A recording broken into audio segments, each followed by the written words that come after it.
All right, excellent.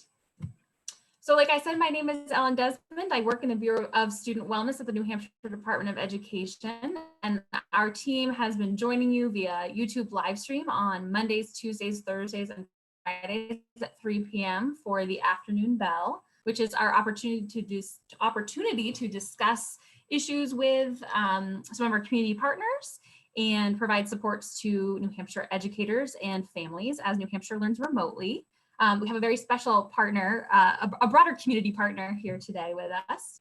You can find our live broadcasts as well as our previously recorded sessions on our YouTube channel, which is NH Student Wellness. And we encourage you to follow us on Twitter at NH Schools and on Facebook at NH Student Wellness, where you can find our live morning coffee chats weekdays at 9 a.m. and a wealth of other resources. And the department is also updating our remote learning website, nhlearnsremotely.com, and remote supports.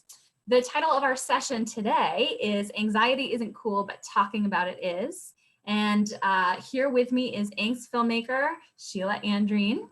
Scilla is an award-winning producer, director, Emmy-nominated costume designer, author, CEO, and co-founder of IndieFlix Group, Inc., a global streaming and offline screening distribution service that focuses on content for a purpose. Her work has been featured in the New York Times, Good Morning America, Today, and South China Morning Post. She's produced and or distributed social impact films, Nevertheless, Screenagers, Angst, Empowerment Project, and Finding Kind. Scilla directed and distributed 2 feature documentaries, Like in 2019, which is a documentary about the impact of social media on our lives, and The Upstandard in 2020, which is an in-depth look at resilience, attention, and the power of connection to end bullying. Scilla is included in Screen International's Women to Watch, Variety's Women's Impact Report, and PSBJ Women of Influence. And she's a popular speaker at Sundance, Cannes, CES, South by Southwest, Be Bold, and Women in Film. It's quite a bio. Scilla is also the founder of IndieFlix Foundation, and she is on a mission to change the world with film.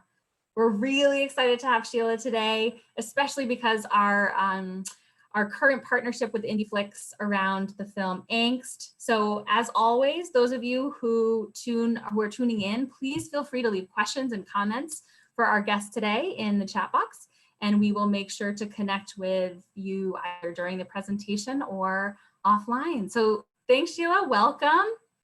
Oh, thanks for having me, Ellen. I was really excited about this today.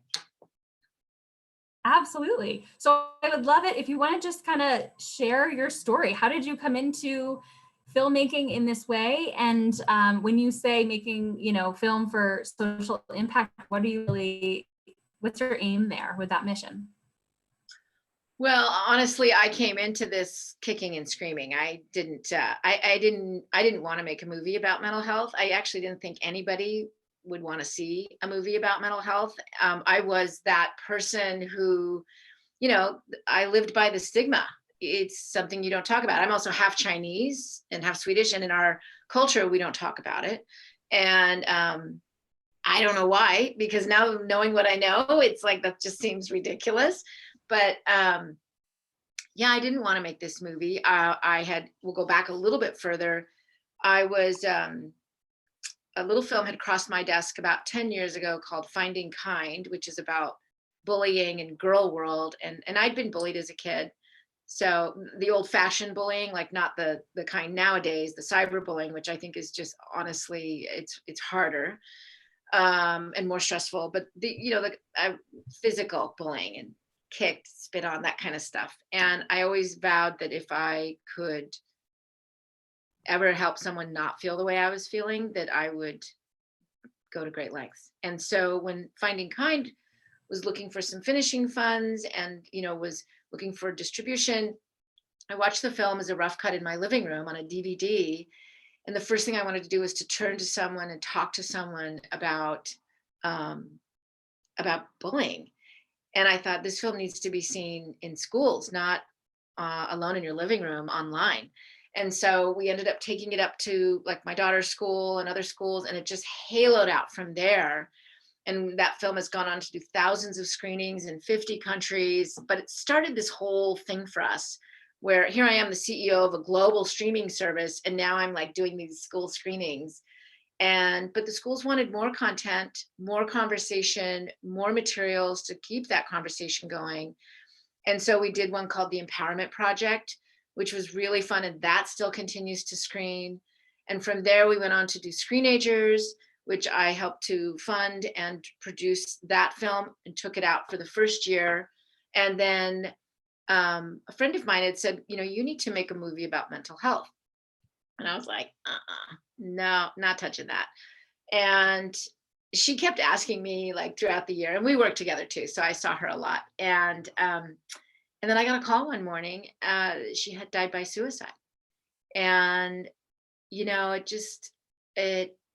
just took me back. And I just thought, oh, I knew she was struggling. I knew she was going through a divorce. She had 2 kids, and I just thought, God, I knew she was struggling, but I didn't know how much. And that really opened up my heart, my eyes, everything to the possibility of maybe I do need to make a movie about mental health. And I ended up making, channeling my grief into making a film, brought on some amazing people to work with me, hired Matt Scarrett, the director, brought on my producing partner, Karen Gornick. And we ended up making this beautiful film called Angst. And that is, it needed to be filled with hope and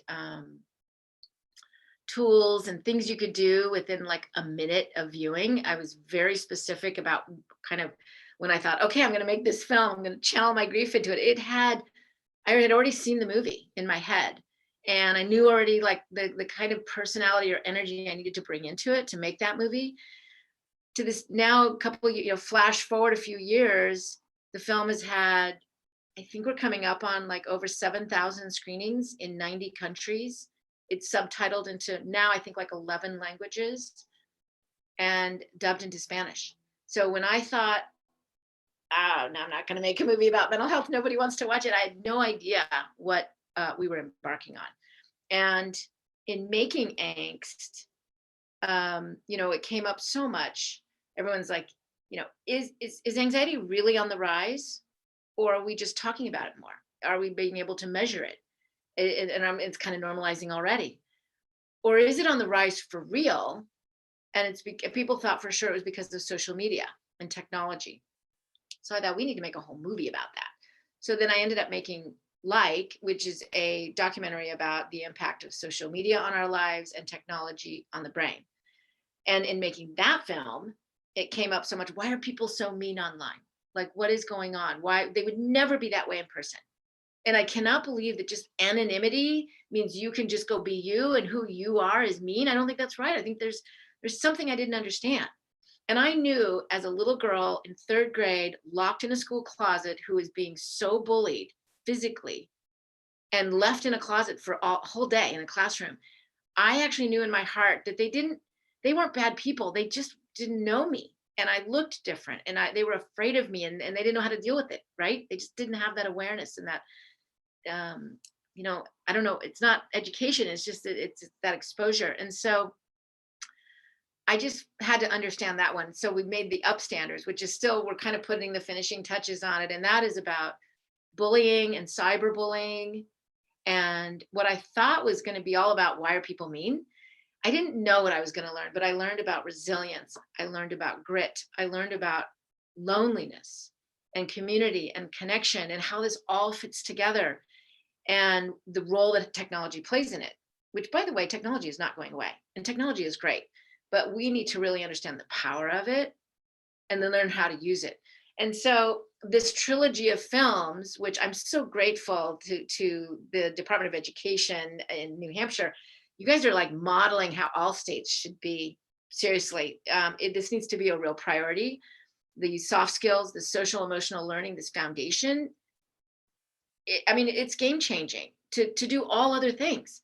Yeah, you still want to get all those good grades and learn everything and get into colleges, but we got to have this part addressed first. So So I'm so grateful that you guys are going to be watching Angst. And Angst has gone on to, like, it's part of ongoing education. It is screened in hospitals. It's screened in military and government institutions. It screens in Fortune 500 companies for employees to be able to say, look how important this is.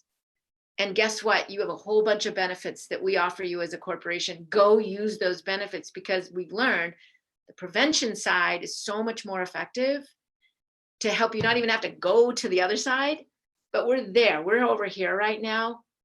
So there's so many great things you can do. And I love that the film offers, like, you watch it and literally when the movie's over, you're like, okay, I got 3 things I can do right now that are going to change my brain, help me feel better. And it can be a permanent tool in my toolkit to, navigate life. And therapy, yes, absolutely, for some, medication for some. Like, everybody's got their own path.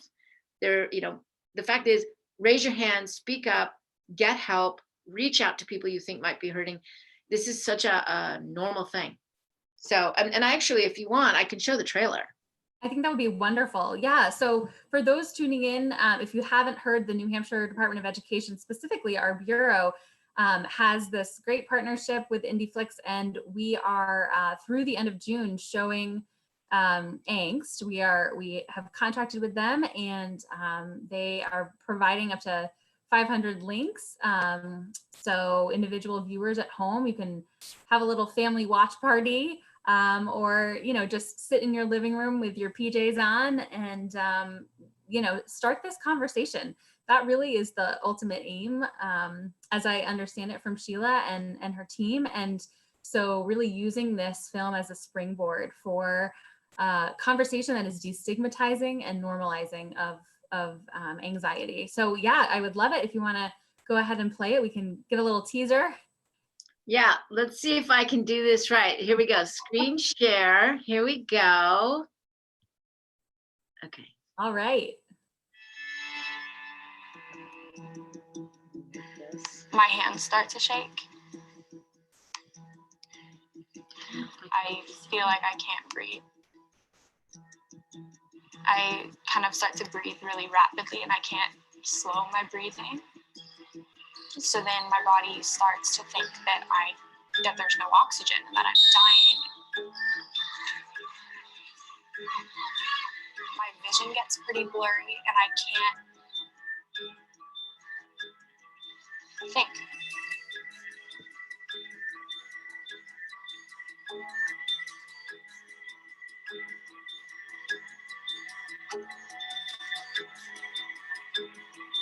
I don't know what the brain does to cause that, but it's nasty.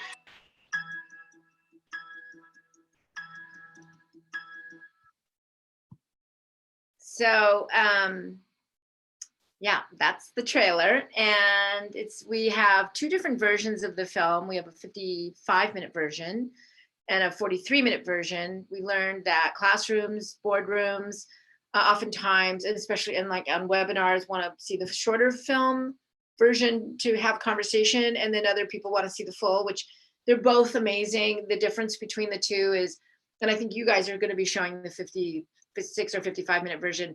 It has an exposure therapy scene in it with a young man, Max, who's amazing, who goes in with his therapist, and Jenny, and they go into a ski shop, and he has a lot of anxiety around trying on clothes and shopping. And so they do an exposure therapy with that, which is super helpful.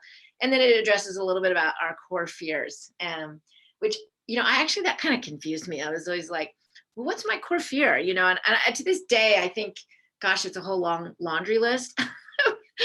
And finally, one of our experts said, oh, it changes. It's not like you have a core fear and that's it. Just like, those personality tests where people's like, oh, you're an introvert, blah, blah, blah. Well, over the life, your life, you change. It's not like it's different than your horoscope sign, right? Like your zodiac sign. That's not going to change, right? Unless you find out your birthday was wrong. But these labels that we have, these categories we're put in, even like, oh, well, you have an anxiety disorder. You know what?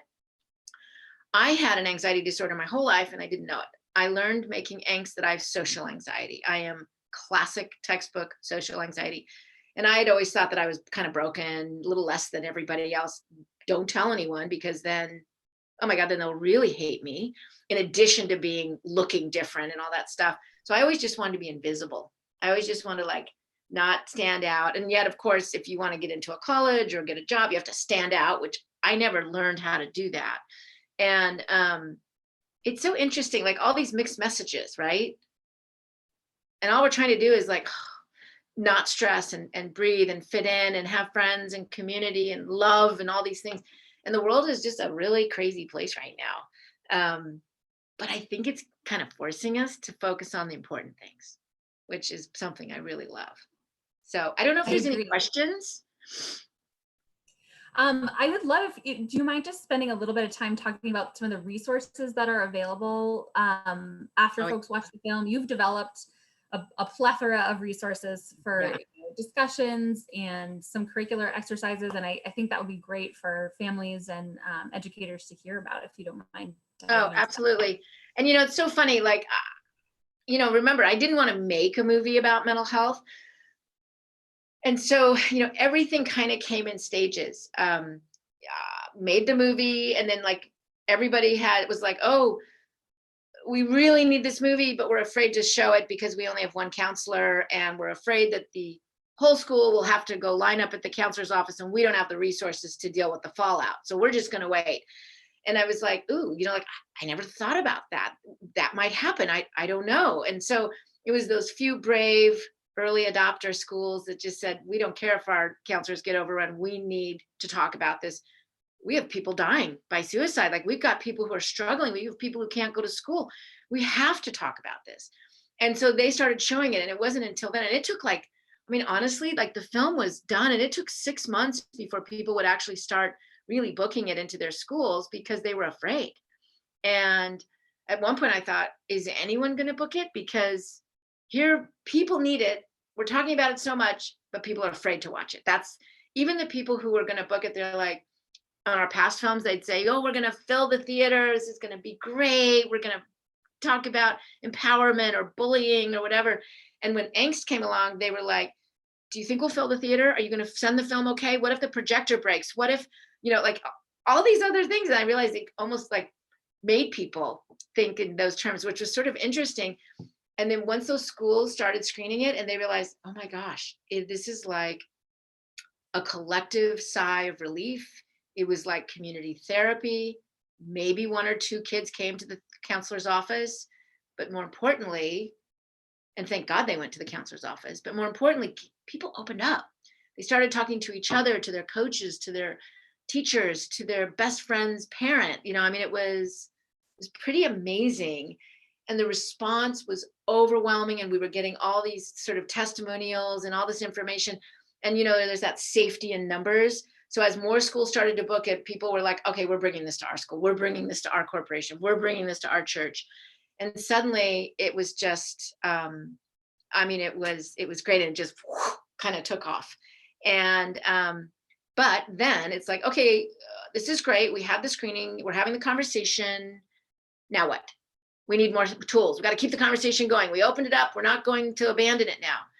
Everyone stepped into the light. And it's like, right. So implement your programs. And they were like, we don't have a program. It's like, what do you mean you don't have a program? And they're like, well, we don't have the money. We don't have the funding. We don't have the time. We got to get the kids into Harvard. You know, I mean, it's like, or all the multiple accommodations of every different child in a teacher's classroom where they're like, I have to deal with all these different types of kids in my one classroom, get the kids all into these great colleges, deal with all the parents, you know, and we don't have time to implement a new program. And I'd say, how about just breathing for 1 minute before class? No, we can't do that. Some people think that's religious. It's like, okay, how about 3 breaths? Just 3 breaths. You don't even have to close your eyes. It won't have to look like you're praying. Like it doesn't even have to be meditation, right? Like all the fears and the stuff. It was so interesting.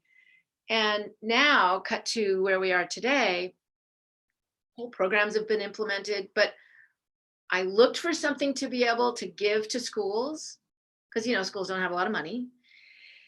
And I couldn't find anything. I couldn't find anything that was simple and easy to implement or that didn't need a licensed professional. I just said, where's something that like can be peer led, that's simple, that makes sense, it's based in cognitive behavioral therapy, that, normalizes the conversation around mental health. Like something as simple as that. And then the schools can find their own sort of more robust or more detailed offering. And I looked at so many organizations and programs, and I just couldn't find what I wanted. And someone said, why don't you write down what you are looking for? Like really just write it down. And I ended up writing out a whole thing. I had like, I don't know how many exercises, like 20 something. And that became sort of the basis of the Creative Coping Toolkit. And the Creative Coping Toolkit is basically 21 activities that gamify talking about our feelings, that normalize the conversation around mental health. You're doing little fun things, activities. You don't even know that you're addressing mental health. You don't even know that you're kind of creating real connection and building trust and having self-empathy and self-compassion. Like you don't know that that's what's going on in these games and these activities. And then, so we were offering that to the schools. And so they were doing some of that in the classrooms. And then the parents would say, well, what about at home? I'm like, well, the schools can give it to you for at home. And they're like, well, they're not. Like, how do we do this? And I thought, well, so anyway, I ended up writing a book called The Creative Coping Toolkit. And it's 10 exercises, super simple, because I have a very short attention span.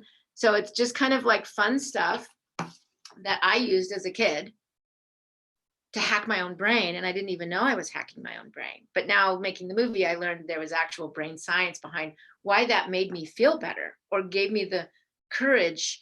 Like nowadays, as a grown-up, as a parent, mother of 6, I have to do a lot of traveling by myself, and I have to go into a lot of rooms by myself, and I have to meet a bunch of, not meet, but I have to even I don't even know anyone, right? Like I'm at a film festival or I'm at a conference and I don't know anyone, I'm alone. And I'm invited to some event and I go in, I don't know anyone, not a soul. And I always feel like, why should I go? I don't know anyone. Like, but I need to go. It's my job. I have to show up. I got to do something besides just speak or do something like that. And so I have a hack, which I'll share with you, and it works. Is that instead of me thinking I have to go in and I got to meet someone or talk to someone or whatever, how am I going to get out of there? I have a mission. I have to go into that room and I have to get something to eat, something to drink, and go to the bathroom, and then I get to leave. And if I do that in 10 minutes, good for me. I have been the last person to leave a room because of that mission. But to this day, that is my mission. That is my mission at a party. That is my mission at any event. I go in and I'm like, okay, this is high. Let's see. I'm going to get something to drink. I'm going to see what the food is. I'm going to go to the bathroom, and then I'm going to scoot out. And I've actually met someone in there, which, by the way, I've met the most amazing people in the bathroom. And I've met amazing people waiting for food in the food line or waiting for a drink, like, just chatting. And I'm not the one to say anything first, except if I really like what somebody's shoes or what they're wearing, I'll say, those are nice. And that always opens up a conversation. And that's honestly, that's a really good tip. That works. That's excellent. And it's those little things though, right? Like it's your own kind of exposure therapy. You've figured out what your tricks are and kind of what your comfort level is, like, to slowly expose yourself. And if it's those 3, mission items, then great. And allowing yourself being that, open to meeting somebody along the way, and not totally shying away from that, which is great. It's good to hear. Well, I don't like uncertainty, right? Like I've learned as a grown-up to embrace uncertainty, because I have a life view now. And I think I was born this way, honestly, because people will say, my nickname is Fortune Cookie. Like I have a really positive attitude in life. Trust me, as a kid locked in a closet in 3rd grade after being spit on and kicked, the fact that I thought, if they only got to know me, they would like me. I think for years, people thought I was just a doormat, like that I was just weak and I wasn't like fighting for myself. I still, to this day, I'm not good at fighting for myself. If someone bullies me, I tend to leave the room. But if someone bullies my kid, I can stand up for other people. I just still kind of struggle with my own. I have PTSD and I'm working on it. But we're also wired differently. If there's one thing I've learned making these films and and going through this pandemic is, well, first to pause, which I think the world has allowed us to pause for a minute. It's Absolutely. also put us into this sort of state of fight or flight more so than ever. But to just, if we could let people, just a little self-compassion. Can we just take this moment also to be kind to ourselves in the smallest way, and to love ourselves? It's such a weird thing to say, but just be kind to ourselves. When we be kind to ourselves, here's the power in it, which I didn't make this connection until a few years ago. When you are kind to yourself, you are modeling for everyone else in the world how you want to be treated. And that's that's like a beautiful thing, because then they're like, oh, that's how that person wants to be treated, no matter who the person is, right? And then it also demonstrates how you're modeling for them how they can treat themselves too. It's so small, but it is so powerful. Yeah, it's the best of the golden rule, right? And I Yeah. think too about, generational mental illness or generational trauma, and if we can break that cycle by being kind to ourselves first and foremost, how beautiful is that? Like, what a gift to our future, future generations and those around us presently too. That's So wonderful. true. That whole generational thing, that programming, as like, if you come from a family of alcoholics, oh, you're going to be an alcoholic. You know what? You might actually, Why not? because you've Yeah, seen what it can do, you will be the opposite. And it doesn't even sure. mean that you have to be a complete, like, no drinker. You're just like, I know I've seen stuff in my family. Either I'm not interested or I know how to limit myself. Like, you don't have to buy in to all that stuff, because we're all different. Absolutely.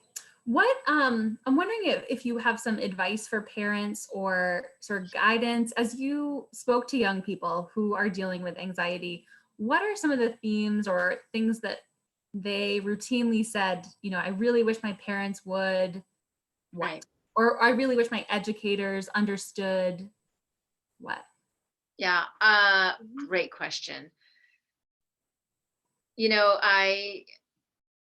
I met a man named Dr. Martin Seligman and filmed him when I was making Angst. And he is the father of positive psychology. And he said, people are going to watch this movie and you will do a great disservice if you do not include in the film that the solution is community. The solution is family. The solution is belonging, right? And that we have what it takes to be there for each other. So now let's just take that into like the parent thing. So I'm the queen of rescue and fix. Like, I just feel like, jump in, help my kid. I can make this go away. Don't worry about it. And you can go back to what you were doing. I just thought that was like being a great parent. My parents didn't do that. My parents did not jump in and fix. They were too busy doing their own thing. And I was to be, children should be seen and not heard. And I had to deal with all this stuff on my own. In fact, when I told them about being bullied, they said, are you kidding me? If they act like that, they're not worth having as friends. And I'm like, but they're the only kids in the whole county. Like, we lived in a little town in Colorado. And so it was like, that's all I got from them. No call to the teacher, like nothing. But what I did get was resilient, right? I learned to like take care of myself. And I did not have a horrible childhood. It's just that I didn't have someone coming in and fixing.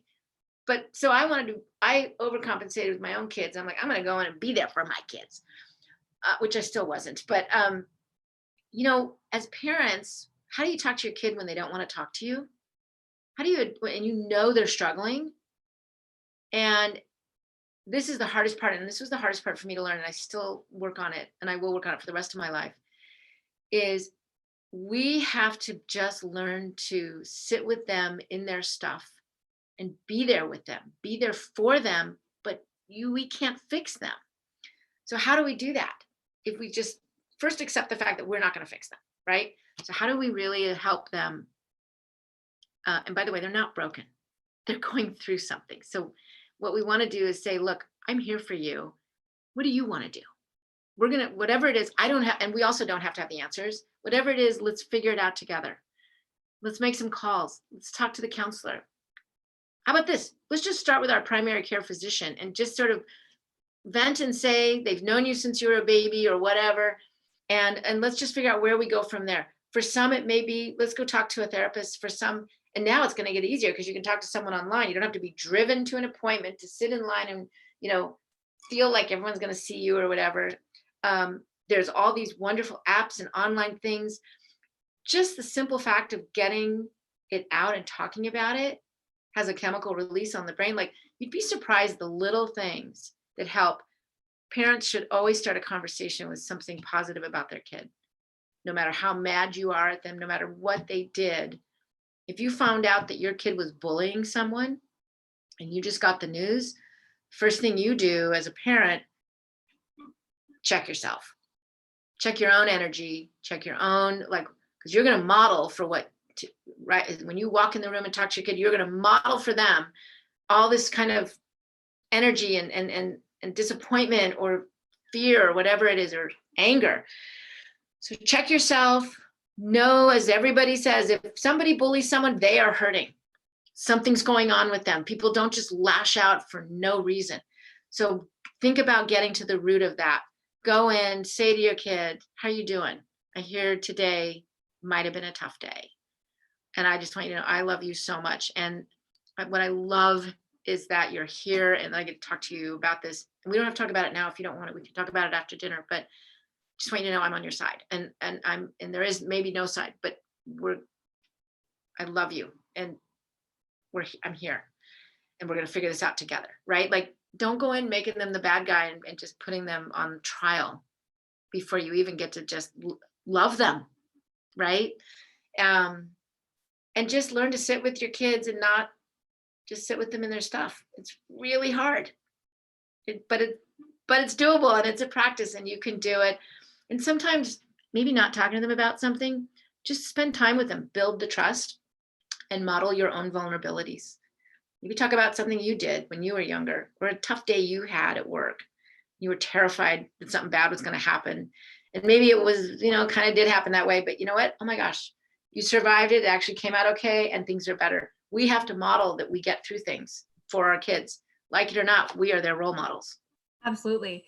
And yeah, I mean, it's easy when you're 13, 14 years old to feel like you've lived a really long life and you have all these, these lessons. But the reality is a lot of students, they're experiencing some of these challenging emotions and feelings for the very first time. And so it's our job as adults to remind them that they will come out of that, they will be more resilient for it, and then provide them the supports while they get through it. Absolutely. Yeah. I really love your comment about vulnerability too. That's something that I personally think about a lot. I know, feelings of vulnerability and the importance of really authentic and genuine connection with people and sharing our stories, fully, the warts and all kind of idea is something that I think is really coming into the public rhetoric now, which is exciting to think about. And so I love your focus on that and the emphasis on our need to be vulnerable with our children, and how hard that can be to admit our challenges and struggles. But then on the flip side, just how wonderful that can be as a modeling tool for them, so that when they are struggling, they know that they have a safe haven in us too.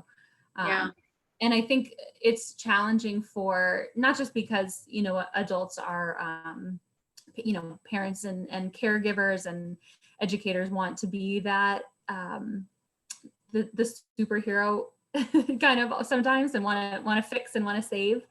But we have to acknowledge, some of our own struggles, so we don't get burnt out, but also see those as strengths.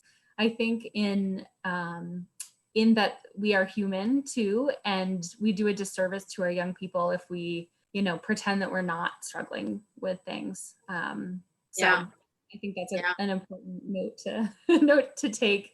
It's really, my parents got divorced when I was 12 going on 13. And I stopped seeing them as these perfect people. They became very human and flawed. And while it hurt in the beginning, I survived it. And what was great, I mean, the beauty of that happening to me was I stopped thinking people were perfect. It was a good thing, right? I realized, and yet loved them more than ever. And I was proud to have, not always proud, but, you know, because parents are always embarrassing, but, you know, I was glad they were my parents, even though they went through this horrible thing. And I felt like they ruined and destroyed my life. And I didn't think I would survive it. And we didn't even, like in those days, we didn't even talk about stuff, right? But you do survive things. And if we could just remember, we are born with what it takes to get through. And we shouldn't doubt that. We can feel something so, life can be so hard and we can feel like it's so horrible. But if we know that we will get through it, you just have to batten down the hatches or breathe or whatever it is, good or bad, it passes. This too shall pass. I mean, it's everywhere. And if we can just remember that, when I go through some really, really tough times where I'm like, oh, I can't even breathe, I don't know that I'll survive this. I'm a big meditator. So now I go and I meditated. It's almost like snapping fingers for me now. But before I had that tool as a go-to, you know, I would just literally sit there and hold on. I'm like, okay, I'm going to get through this. I'm going to get through this, breathe, whatever. And you know what? Someone will ask me about it 3 days later, like, what happened with that? I'm like, what was it? Oh, right. Yeah. And you forget that that's a promise. No matter what, stuff passes. That's a wonderful point. Yeah. Yeah. And I think perspective changes so much. And one of the wonderful things about being human is that we do have, you know, we do gain that perspective and we are incredibly adaptable. And, but the challenge is that we lose sight of our successes sometimes. You know, I was on a panel yesterday for Angst with a really fabulous psychologist or psychiatrist from Martha's Vineyard. And one of the questions came up, like the difference between, like, should teachers be teaching students about subjective versus objective, you know, like realities, right? And I asked him to break that down, and it was so great. And I'm like, this is really helpful stuff. I wish everybody knew this. I wish I'd put it in the movie. Is, you know, subjective reality is just sort of like, I think if I get this right, and you can correct me, is, you know, like what you think it is, right? Like, oh my God, I'm going to miss the ferry. I won't make it in home in time. I'm going to have to sleep in my car or whatever. Like, and the objective is the reality, right? Like, okay, so you missed the ferry. You can go get a hotel or go stay with your friend. You'll get there the next day. It's all going to be fine. It's not the end of the world, right? Like you play something out. It's almost like mental exposure therapy where you can just play it out and say, oh, even if you're going to miss your flight, you're sitting in traffic. Oh my God, I'm going to miss my flight again. It's like, but so you'll catch the next flight. And if it's a thing that you don't make it in time, okay, you're going to miss it, but you're going to be fine. Right. Like, just teaching that in school so that kids know the difference. Yes. Breaking all of this sort of science and medical terminology.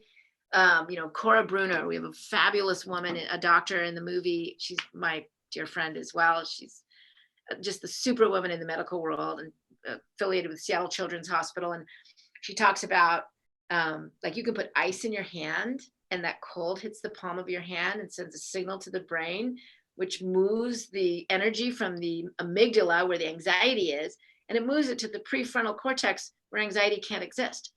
So you're like, really? Let's go find an ice cube. Let's hold something cold, you know, or breathing or music or snapping. So I rhythmically snap before I have to do a presentation. And I can actually feel it change my brain because people would be like, oh my God, you know, do you need this, whatever? And I'm like, I can't even remember my name. Like, I don't even know what I'm supposed to be talking about. I don't even know because I go through this whole thing before I do any sort of public speaking. And when I learned about snapping, it was something I could do sort of at my, you know, behind my back and no one knew. And I just sit there and I might do 2 on the left and 1 on the right and then 1 on the left and 2 on the right or whatever. And you can do these kinds of things. You're changing your brain. They're like little switches and gears. And it is so awesome. I wish every kid had these sort of tools. And so it's kind of fun, this whole change your brain. Yeah. Absolutely. And what a wonderful, not just a healthy coping mechanism, but just so empowering and to, you know, to know that you have your own little toolbox of things, right? That there's something really wonderfully unique about that. You know, you start to get to know your own brain and you know, your own body and what you need, and then can take ownership over that and can calm yourself down and what a wonderful gift to yourself too. Yeah. It's so That's cool. great. Excellent. Well, thank you for taking the time. I have one last question. Are you working on anything right now? What's next for IndieFlix? What topics are you wanting to dive into next? Yeah, we actually have quite a few more films that we're making. One is called Lessons Learned, and it's about basically the state of our schools and student and teacher burnout. Also making a movie called, right now it's just called Aces, because I think we really need to go in and talk about that. I actually wish I had known about that. It took me 3 movies to get to the root, right? And while mental health is, I believe, a foundational piece that we need to address and work on, it needs to be, we got to break that stigma. Like there's no time to waste on that one. And so Aces, Level Up, which is about gaming and the whole gaming world and navigating that. We're making one on addiction. That's a big one. Body image, money, how to have those conversations around money, you know, like, mommy, are we rich? Right. You know, answers like, oh, we're just, of course we are, we're fine. You know, like, how come nobody wants to talk about money? Like, hello, it's the reason that everyone thinks in 3rd grade, you got to get into a great college or your life is over, right? Like, where did that come from? Money is a tool. Money is not the end all. The end all is, money is a tool to get the end all, right? A tool, not the tool or the only tool. And so for me, it's like, I started with a bunch of people saying, you know, how'd you learn about money? Or what did you grow up? What were the stories you grew up with? My dad always say, oh, we can't afford that. And then he'd buy it. So I'm like, oh, okay, I can't afford it means we're going to get it. And so it's just so interesting. Like when my son opened a yellow envelope and he goes, you know, shut off notice on the utilities. He was like, oh, we got to like pay this, whatever. Well, I didn't even know it cost money. And I was like, yeah, of course it did. And I realized I never taught him. And then we've got, you know, like blockchain technology and cryptocurrency. And we've got people saying, oh, you need to learn how to balance a checkbook. And it's like, no, you don't. You're never going to do that. Grown-ups need to learn how to use Venmo. And we all like, so there's this huge disconnect in the world of money and the myth and the power and that. So I'm really excited to make that movie. I'm excited to make them all. So yeah, we're actually going to be ramping up big time and making a lot of these with curriculums, discussion guides.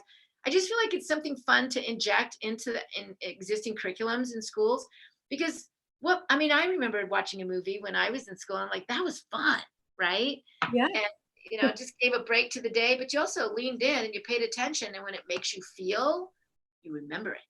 Absolutely. Absolutely. Yeah. It's a great way for, you know, great national partners or community partners or people, you know, experts in the field to lean into classrooms, right? It's the easiest mechanism. And yeah, we're also really lucky that you were able to kind of lean in virtually here into New Hampshire today. So thank you so much. Thanks for having me. I think you guys are amazing. I'm going to be shouting from the mountaintops how great the state of New Hampshire is. Right? In so many ways, obviously, but just the lucky students and families and citizens of New Hampshire. By the way, I have checked out your website and the resources, and that's amazing. I love what you have put together. So kudos. Thank you. Thanks. Yeah, we're small but mighty and growing. The demand for the work is ever growing, and we'll do whatever we can to, you know, support students and their families and educators. So thanks for being part of that today. We really appreciate it. I appreciate being included. So thank you. Absolutely. And for those of you viewing at home, I just want to give one more little shout out to our lending library, specifically a little shout out to Angst. So if you are interested in requesting to view Angst now through the end of June for free on your couch at home, please check out our lending library. You can go to our website, which is nhstudentwellness.com/lending-library. You can also navigate it from the homepage as well. And we will continue to post lots of links on our social media pages to get the message out. So thank you again, Sheila, for being here. And thanks to all of you who are tuning in. We will see you on Facebook Live at 9 a.m. for a morning coffee chat, and here on YouTube at 3 p.m. for another afternoon bell session. And for a list of all of our upcoming live streams, we encourage you to just subscribe to our newsletter at nhstudentwellness.com/contact, or by following us on any and all of our social media channels. So just a reminder, we would love to hear from you all about Angst and any other Indie Flix films. We will pass along your feedback to Sheila and her team. So check them out. Let us know what you think. And thanks for tuning in. You can also go to our Angst movie Facebook page too and message us directly. Excellent. Sounds good. Thanks very much. You. Be well, everyone. Bye.